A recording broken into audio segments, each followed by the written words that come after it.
અમુક અત્યારની સુધરી ગયેલી છોકરીઓ એમ કે એ તો સીતા માતા એવા હતા કે કઈના કહેવાથી એના રામની પાછળ વનવાસ ચાલ્યા ગયા, હું હોય ને તો એ ન કરું.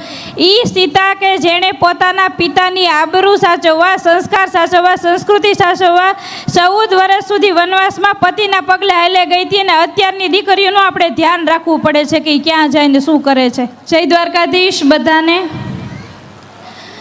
હું જે મુહિમ લઈને નીકળી છું કે ભગવાન દ્વારકાધીશે મને કૃષ્ણ વંશમાં જન્મ આપ્યો છે, તો મારી એક જ ઈચ્છા છે કે 26 કરોડ યાદવો એક થઈ જાય, આહીરો એક થઈ જાય.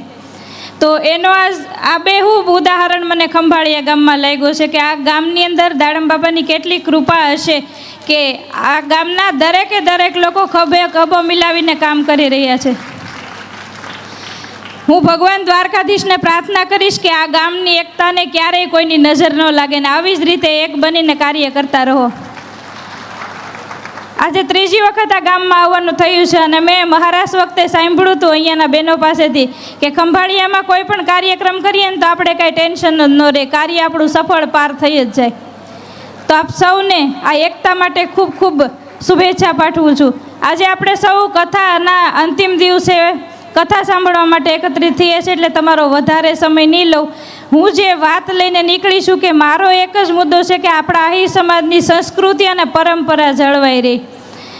અત્યારની દીકરીઓ જે સોશિયલ મીડિયાનો ઉપયોગ કરે છે ને એક સંદેશ દઈને પછી હું પૂરું કરીશ કે આપણે સોશિયલ મીડિયા ઉપર કાંઈ પણ વિડીયો, રીલ્સ કે ફોટો અપલોડ કરતા હોય તો એટલું ધ્યાન રાખવું પડે કે આપણે કયા કુળમાંથી આવીએ છીએ, આપણું કુળ કયું છે ને આપણે કોના વંશજ છીએ.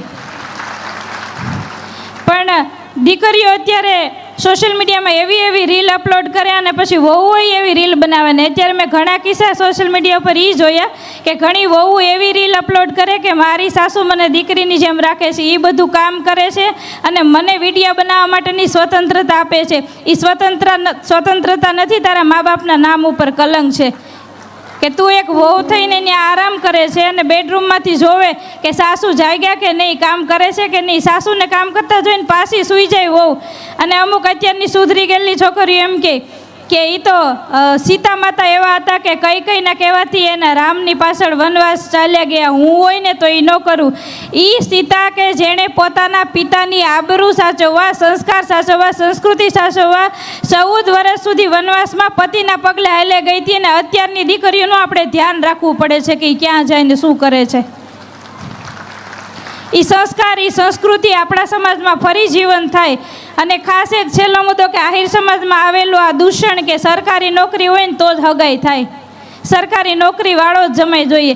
અત્યારે તો એવું થઈ ગયું કે માગા લઈને જઈને તો પહેલાં પૂછે સરકારી નોકરી છે, સિટીમાં બંગલો છે, ગામડે જમીન છે, ઘરે કામવાળિયું છે તો જ અમારે દીકરી દેવી. પછી બાપાના ઘરે ભલે 150 રૂપિયામાં આખો દી ટિફિન લઈને દાડી કરતી હોય પણ હારે એને રજવાડું જોઈએ છે. સરકારી નોકરીનું દૂષણ કાઢી નાખજો. ખરેખર એટલું જોવાનું કે દીકરી પિયરમાં જેટલી સ્વતંત્ર અને સુખી હતી એટલે સુખી સાસરે હોય તો એ હગું આપણે કરી નાખવું જોઈએ. કારણ કે જો બધાને સરકારી નોકરીવાળા ગોતવા હોય છે તો સમાજની આર્થિક વ્યવસ્થાને આપણે કઈ રીતે સાચવી શકીશું. અને બીજું એ કે અત્યારની દીકરીઓને મા બાપ નથી નડતા પણ સાસુ સસરા નડે છે. આ વસ્તુ મને સમજાતી નથી કે કેમ આવું થાય છે. અત્યારે પહેલાં એવું હતું કે મને સાસુ કેવી મળશે ને અત્યારે સાસુઓ ડરે છે કે મને વહુ કેવી મળશે. એટલે જે ભોળી માતાજી માવડિયું એમની પાસે તમે દીકરી થઈને રહ્યો તો એ મા થઈને જ રહેશે.